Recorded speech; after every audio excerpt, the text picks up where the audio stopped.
Hello students, first of all welcome to my YouTube channel. Students कैसे हो आप सभी? तो कैसे चल रही है आपकी स्टडी?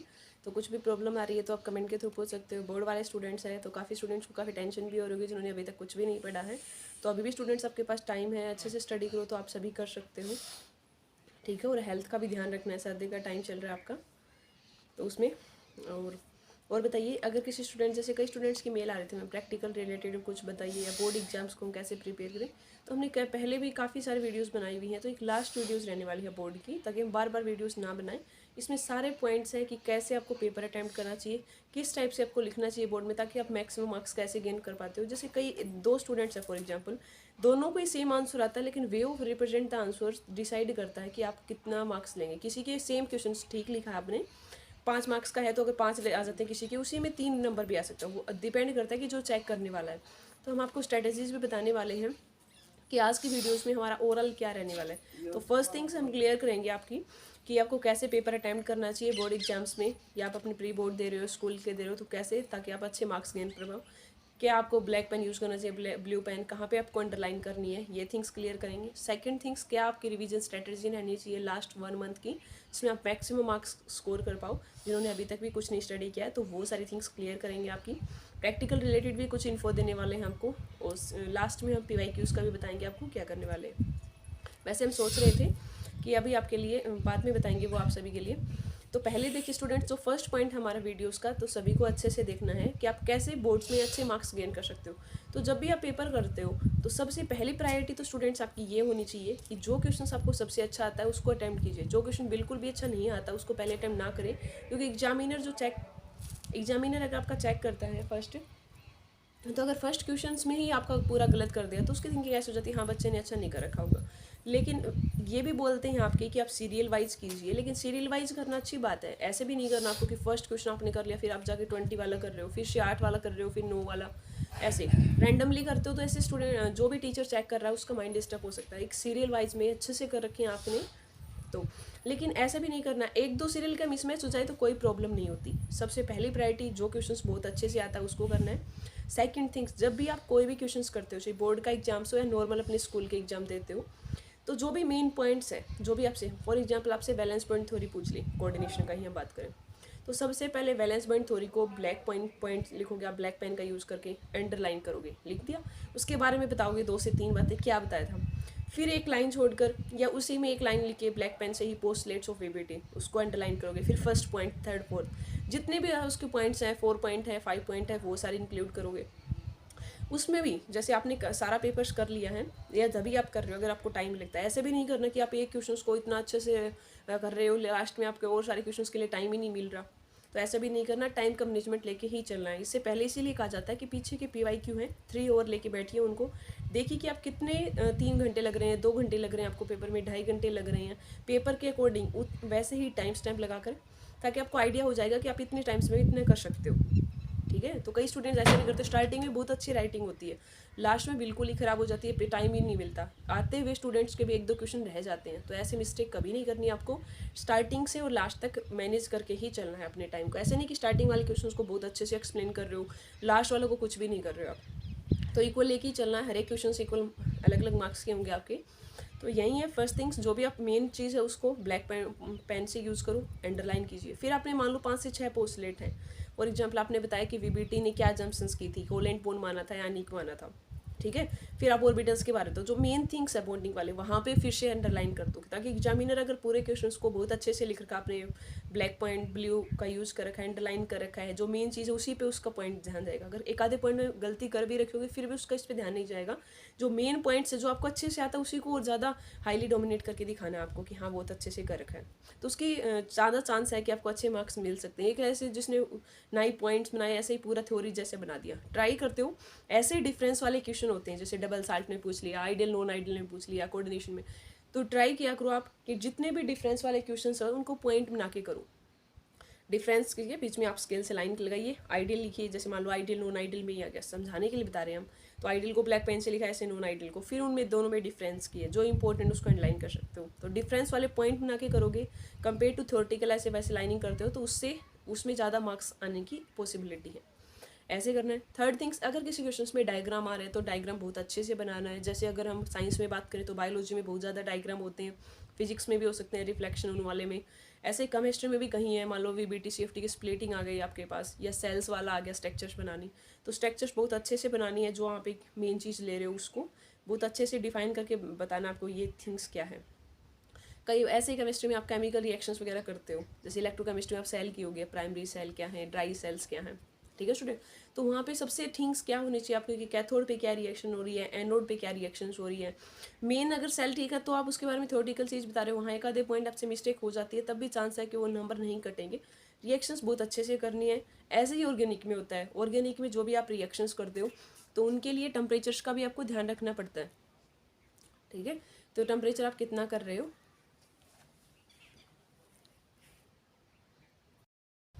ठीक है स्टूडेंट्स। तो प्रैक्टिकल यही बता रहे थे हम कि डायग्राम्स के ऊपर भी अच्छे से ध्यान रखना आपको, जो भी आप डायग्राम्स कर रहे हो अपने, तो उनको भी प्रॉपर बनाना है। केमिकल रिएक्शन इक्वेशन लिख रहे हो, ट्राई करो वहाँ पे जो भी रिएजेंट यूज़ करो वो सारा ठीक हो।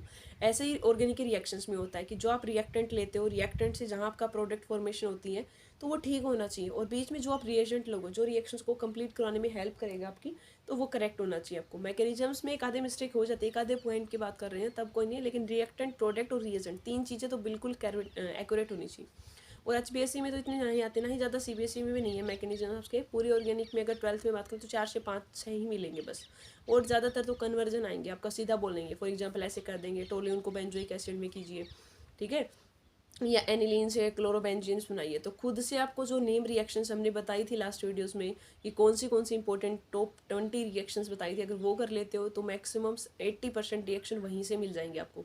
तो 20 नेम रिएक्शंस हमने बता रखी हैं, और हमने कम्युनिटी में एक पेज भी डाला था आपको, उसके ऊपर सारे इंपॉर्टेंट नेम रिएक्शन और रिएजेंट्स भी दे रखे हैं। तो एक बार आपको वो अच्छे से वॉच कर लेना स्टूडेंट्स, 2 से 3 बार कर लोगे। ऐसे ही आपको ऑर्गेनिक्स में अगर आप मान लो आप कर लेते हो तो क्या करना है, बाद में सारी रिएक्शंस अगर रिवाइज कर लेते हो तो 1 या 2 पेज लेने हैं, उस पर जितने इंपॉर्टेंट नेम रिएक्शन है वो लिख लोगे। ऐसे ही जो इंपॉर्टेंट रिड्यूसिंग एजेंट आए हैं, ऑक्सीडाइजिंग एजेंट आए हैं, उनको कर लेना है। ऐसे ही फिजिकल केमिस्ट्री के लिए भी आपको 1 पेज लगाना है, उस पर जितने इंपॉर्टेंट फॉर्मूलेज आए हैं, इलेक्ट्रो हो चाहिए वो, सोल्यूशन हो, काइनेटिक्स हो, ग्राफ है, वो कर लेने हैं। तो इस टाइप से अगर अपने शॉर्ट नोट्स बनाओगे तो एग्जाम टाइम में आपको ज़्यादा प्रेशर फिर नहीं होगा, लास्ट में आप उनको रिवाइज कर लोगे कंपेयर पूरी बुक्स के हर एक पॉइंट पढ़ने के। और अभी आपके पास टाइम है तो बोर्ड ने काफ़ी स्पेशली बोला है कि NCERT की लाइन टू वाइज पता होना चाहिए, अंदर डीपली क्वेश्चन पूछे जा सकते हैं आपसे, एसरेशन रीजन हो चाहिए वो MCQ हो, ऐसे नहीं है कि टू द पॉइंट डायरेक्ट वहीं आ जाएंगे। टॉपिक्स अंदर से आपको डीप नॉलेज होनी चाहिए, तो वहाँ से क्वेश्चन डिफिकल्टी लेवल हो सकता है, तो आपको उसको माइंड में लेके चलना है। जैसे कई स्टूडेंट्स कहते हैं कि PYQ कर लेते हैं 5 साल के हो जाएगा, तो ज़रूरी नहीं है कि सारे PYQ ही आए, तो चैप्टर्स को भी अच्छे से पढ़ना होता है। हमने इंपॉर्टेंट क्वेश्चंस ऑर्गेनिक के बता दिया आपको, इनऑर्गेनिक, फिजिकल क्लास 12th का बता दिया था। एक वीडियो से हमने 10th क्लास के लिए भी बताई थी आपकी क्या हो सकती है। 4 ही चैप्टर हैं क्लास 12th के, तो केमिस्ट्री में तो केमिकल रिएक्शन इक्वेशन वाले चैप्टर्स में हमने बताया था, फिर से एक बार रिकैप कर रहे हैं कि 4 ही इंपॉर्टेंट है, जैसे combination, decomposition, displacement, double oxidation, reduction और रिडक्शन। यहाँ से 2 मार्क्स का क्वेश्चन फिक्स आ जाता है। 1 या 2 नंबर का क्वेश्चन आएगा बैलेंसिंग से। ऐसे स्टूडेंट्स 1 या 2 मार्क्स का क्वेश्चन आएगा आपका कोरोजन और रेंसिडिटी वाले से, कि कैसे आप कोरोजन को रोक सकते हो। रेंसिडिटी किसकी होती है, अगर आपको स्टॉप करना हो, नाइट्रोजन गैस क्यों भरी जाती है, इस टाइप्स के। ऐसे ही सेकंड क्वेश्चन जैसे आपका एसिड बेस साल्ट वाले में एसिड की केमिकल रिएक्शन मेटल से पूछ लें, मेटल हाइड्रोजन कार्बोनेट से पूछ लें, salt acidic, salt basic, neutral कैसे पहचानोगे, पीएच के अकॉर्डिंग आपसे पूछ सकते हैं जनरल रिएक्शंस वाले। और उसमें 4 मेन चीज़ें भी आपने सीखी थी, जैसे baking powder, baking soda, plaster of Paris, gypsum, chloralkali process. ये 5 से 6 काफ़ी इंपॉर्टेंट है स्टूडेंट्स, बहुत अच्छे से कर लेनी है आपको। उसके बाद यूनिट 3 थी जो आपकी मेटल नॉन मेटल में, वहाँ से आपके क्वेश्चन जो भी आएंगे फिजिकल प्रॉपर्टी या केमिकल प्रॉपर्टीज़ के डिफरेंस से पूछेंगे आपसे, ठीक है। फिजिकल केमिकल प्रॉपर्टीज़ में दोनों में डिफरेंस के बेस पे बताइए मेटल नॉन मेटल में। फिर उनकी रिएक्शंस देखी होगी आपने। ऑक्साइड से पूछ सकते हैं कि मेटल आपने मान लो कि कम रिएक्टिव वाली या हाई रिएक्टिव को पानी में डाला तो क्या बनता है, हमने ट्रिक्स भी बताई थी कि कौन हाइड्रोक्साइड बनाएगा, कौन ऑक्साइड बनाएगा, ठीक है। ये सारी ट्रिक्स आपने देखी थी। 1 मार्क्स में मेलेबिलिटी, डक्टिलिटी, कौन अच्छा कंडक्टर है इलेक्ट्रिसिटी का, ठीक है, बैड कंडक्टर से पूछ लें। ये यहाँ से इंपॉर्टेंट क्वेश्चंस बनने की ज़्यादा पॉसिबिलिटी है। एलॉयज से 1 मार्क्स का क्वेश्चन आ सकता है, ब्रास का है, ब्रोंज क्या है, सोल्डर किसका है, ठीक है, वहाँ से 1 मार्क्स की पॉसिबिलिटी है। उसके बाद लास्ट वाला चैप्टर्स था, काफ़ी इंपॉर्टेंट है, ऑर्गेनिक का, वो हमने बहुत अच्छे से करवाया है। 2 वीडियो डाल रखी हैं आईपैक की, अभी भी नहीं देखी है तो देख सकते हो आप, बहुत अच्छे से बताया उसमें हमने। उस चैप्टर का नाम है कार्बन एंड इट्स कंपाउंड्स, तो वहाँ पे आपको जनरल क्लासिफिकेशन देखी होगी अपने अल्केन, अल्केन, अल्काइन की क्या होती हैं। फिर 4 ही फंक्शनल ग्रुप है according to 10th class. Aldehyde का पता होना चाहिए, alcohol, ketone, carboxylic acid. 11th में जाते हो उसके लिए भी हमने सेपरेट वीडियोज़ बना रखी हैं जो 11th के स्टूडेंट्स हैं, तो वहाँ से आप देख सकते हो। तो वहाँ से क्वेश्चन 2 मार्क्स का क्वेश्चन, 1 या 2 मार्क्स का क्वेश्चन आयोपैक वाले से फिक्स आएगा। फिर 3 कंपाउंड थे, इथेनॉल, इथेनोइक एसिड्स, ठीक है, उनकी रिएक्शंस की होगी। 4 आपने मेटल के साथ में की होगी, एसिड अल्कोहल के साथ की होगी, वो रिएक्शंस अच्छे से कर लेनी है आपको। फिर आपसे आयोपैक नेमिंग से क्वेश्चन पूछ लेंगे। होमोलोगस सीरीज़ क्या होती है, वहाँ से क्वेश्चन आ सकता है। लास्ट एक इंपॉर्टेंट क्वेश्चन रहता है साबुन वाले से, सोप एंड डिटर्जेंट वाला। ये अगर एक आधा क्वेश्चन 2 मार्क्स में ये भी पूछ सकते हैं कि बताइए कैसे आपको पानी दे दिया, अगर मान लो 2 हैं, सोप से और डिटर्जेंट से पता लगाना हो कि हार्ड वाटर कौन सा है, सॉफ्ट वाटर कैसा होगा आपका, तो आप कैसे बताओगे स्टूडेंट्स, ठीक है। तो हार्ड सॉफ्ट को पता लगाने का वे बताया था। साबुन का कैसे आप कपड़े जैसे आपके डर्टी हो गए हैं तो आप साबुन लगाते हो, डिटर्जेंट लगाते हो, कैसे क्लीन हो जाते हैं, क्या उनका मैग्नीज्म एक्शन है, वो सारी थिंग्स, मिसेल कैसे बनती है, क्या थिंग्स, वहाँ से क्वेश्चन आ सकता है। तो ये इंपॉर्टेंट हमने 10th के बता दिए, 12th के, और कैसे आपको पेपर राइट करना है। अभी के लिए 3 ही थिंग्स पे ध्यान दीजिए, एनसीईआरटी पे फोकस रहिए, एक्स्ट्रा बुक्स की ज़रूरत नहीं है अभी आपको। फिर आपको रिवीजन करना है, या PYQ प्रैक्टिस के लिए बताया था हमने। सबसे थिंग्स अभी तो क्या होना चाहिए, एनसीईआरटी के जो चैप्टर कर रहे हो उनके आपके एनसीईआरटी की एक्सरसाइज और जो क्वेश्चन है उन सभी का सॉल्यूशंस देख लेना है आपको। आपके पास प्रदीप की बुक या किसी दूसरी सारे सॉल्यूशंस मिलते हैं उसमें, तो वो अच्छे से कर लोगे। फिर आप प्रैक्टिस पेपर दे रखे हैं बोर्ड ने, वो CBSE के स्टूडेंट्स, HPSC साइट पे मिल जाएंगे, उनको प्रैक्टिस कर लोगे। थर्ड थिंग्स, फिर आपने आप एग्जाम नोट्स कोई परचेज कर रखा होगा तो वहाँ से जो पीछे के PYQ है उनको प्रैक्टिस कर सकते हो। 3 ही थिंग्स पे ध्यान रखना है आपको। प्रैक्टिकल्स के लिए भी हमने बता दिया था, इंपॉर्टेंट क्वेश्चन टाइट्रेशन वाले एक्सपेरिमेंट से आते हैं, क्रोमेटोग्राफी वाले से कर लेने हैं आपको। नॉर्मलिटी ये तो आपको जनरल पता है, स्ट्रेंथ वाले से हो जाएंगे। इक्विलेंस पॉइंट क्या है, एंड पॉइंट क्या है, इंडिकेटर क्या होता है, ठीक है, कौन सा इंडिकेटर किस में यूज़ करते हो, तो बेसिक ही क्वेश्चंस पूछें। हम भी ट्राई करेंगे कि अगर लैब की वीडियोस अवेलेबल करवा पाएँ तो आपसे, नहीं तो हम आपको एक वीडियो सेपरेटली क्वेश्चंस की बता देंगे। लैब की तो अभी नहीं हो पाएगी, ठीक है। तो यही था स्टूडेंट्स, पेपर कैसे अटैम्प्ट करना है वो बताया आपको। ब्लू और ब्लैक पेन का यूज़ करना है, पेंसिल्स अगर नीड होती है, कोई डायग्राम ऐसे लगता है आपसे गलत हो सकता है तो पेंसिल का यूज़, नहीं तो आप डायरेक्ट ब्लू पेन से बना सकते हो, ठीक है। और कटिंग ट्राई करना है, कटिंग बिल्कुल नहीं करनी। स्पेलिंग्स पे भी ध्यान रखना होता है, इंग्लिश वगैरह में तो और ज़्यादा अच्छे से।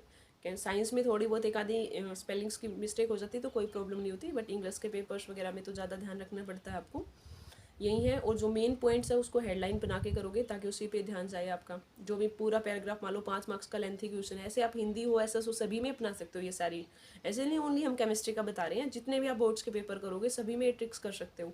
दोनों पेन्स का यूज़ करना, अंडरलाइन किस चीज़ को करना होता है, कितने में कंप्लीट करोगे, कैसे डायग्राम्स कहाँ पे रिप्रेजेंट करोगे, क्वेश्चंस आपने 5 मार्क्स का बीच में करोगे या लास्ट में करना है आपको, ठीक है। फिगर्स में बताओगे कौन see things, chemical reaction equation वाले में कैसे आप अटेम्प्ट करोगे। तो जितना पेपर आपका नीट एंड क्लीन होगा, तो जो भी आपका मार्किंग चेक कर रहा है, सीरियल वाइज कर रखे होंगे, कटिंग नहीं है, अच्छे से रिप्रेजेंट कर रखा है, तो आपको 1-2 मार्क्स कटने की पॉसिबिलिटी ज़्यादा लग रही है, फिर भी वो ज़्यादा दे सकता है। लेकिन अगर पेपर अपनी राइटिंग भी बहुत ज़्यादा ही ख़राब कर रखी है, ठीक है, कटिंग बहुत ज़्यादा कर रखी है, मिस मैच कर रखा है कि एक पहला क्वेश्चन कर दिया फिर 20 फिर 18 ऐसे कर रहे हो आप, तो उसमें भी पॉसिबिलिटी है कि आपके मार्क्स वो काट सकता है। जितना पेपर आप अच्छे से अटैम्प्ट करते हो उतने ही मार्क्स गेन करते हैं, ठीक है। तो यही थी सभी। अभी भी अगर स्टूडेंट्स को और इसमें बोर्ड रिलेटेड या और किसी टॉपिक्स पे चाहते हो तो आप वीडियोस कमेंट कर सकते हो। स्टूडेंट्स कंटेंट अच्छा लगता है तो आप लाइक शेयर सब्सक्राइब कर सकते हो। हमें कभी भी नहीं कहते वीडियोस में आप सब्सक्राइब कीजिए, लाइक कीजिए। हम हमेशा यही, अब कंटेंट यूज़फुल लगता है तो ही आप सब्सक्राइब कर सकते हो, लाइक नहीं लगता तो कोई प्रॉब्लम नहीं है, ठीक है। तो आपको सब ज़रूरत नहीं है सब्सक्राइब करने की, ठीक है। तो पढ़ते रहिए स्टूडेंट्स। यही था आज की वीडियोस में, मिलते हैं नेक्स्ट वीडियोस में। थैंक यू, तब तक गुड बाय।